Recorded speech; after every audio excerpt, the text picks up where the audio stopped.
2026 சட்டமன்ற தேர்தலில் 200 தொகுதிகளை கைப்பற்றுவதை ஒரே குறிக்கோளாக வைத்து திமுக காய்களை நகர்த்தி வருகிறது.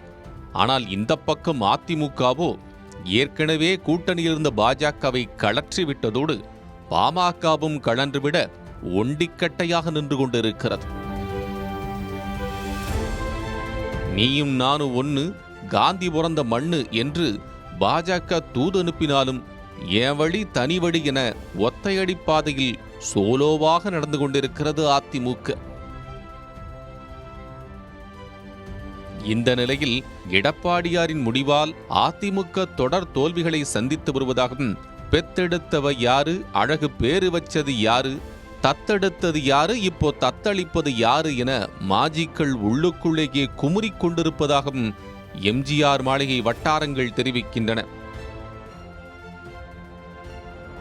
இந்த நிலையில் தாங்கள் சொல்வதை எடப்பாடியார் கேட்பதில்லை என்று ஏற்கனவே கடும் அப்செட்டில் உள்ள மாஜிக்களை மாவட்ட செயலாளர்கள் உச்சகட்ட கோபத்திற்கு உள்ளாக்கி வருவதாக வெளியாகி இருக்கும் தகவல் அதிமுகவில் மீண்டும் புகைச்சலை ஏற்படுத்தி உள்ளது. அதாவது, தொடர் தோல்வியை சந்தித்து வரும் பழனிசாமி கட்சியின் கீழ்மட்ட நிலவரத்தை அறிய மாவட்ட வாரியாக கள ஆய்வுக் கூட்டம் நடத்த சீனியர்கள் 10 பேர் கொண்ட குழுவை அமைத்து உத்தரவிட்டார்.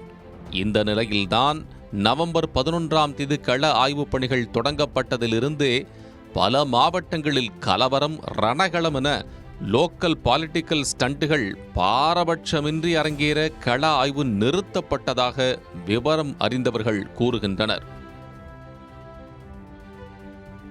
இதற்கிடையில் டிசம்பர் 15ஆம் தேதி பொதுக்குழுவும் பிப்ரவரி 4இல் சென்னை மாவட்டங்களுக்கான கள ஆய்வுக் கூட்டமும் நடைபெற்றது.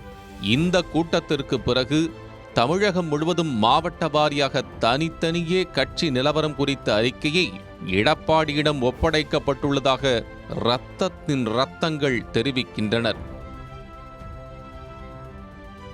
அந்த அறிக்கையில் கட்சி ரீதியாக எடுக்க வேண்டிய நடவடிக்கைகள் குறித்தும், பல மாவட்டங்களில் மாஜி அமைச்சர்களுக்கும் மாவட்ட செயலாளர்களுக்கும் இடையே உள்ள அதிகார மோதல் குறித்தும் குறிப்பிடப்பட்டுள்ளதாக தகவல் வெளியாகியுள்ளது.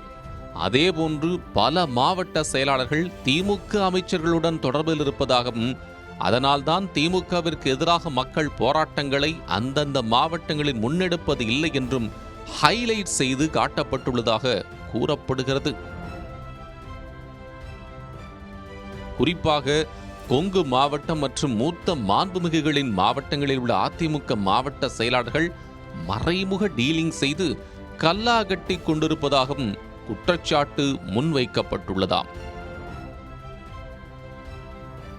இத்தகைய மாவட்ட செயலாளர்களை நீக்கிவிட்டு புதியவர்களை நியமிக்க கள ஆய்வுக்குழு பரிந்துரைத்துள்ளதாகவும், அதன் அடிப்படையில் அதிமுகவில் சில மாற்றங்களை கொண்டுவர எடப்பாடி முடிவு செய்திருப்பதாகவும் எம்ஜிஆர் மாளிகை வட்டாரங்களிலிருந்து தகவல் லீக் ஆகியுள்ளது.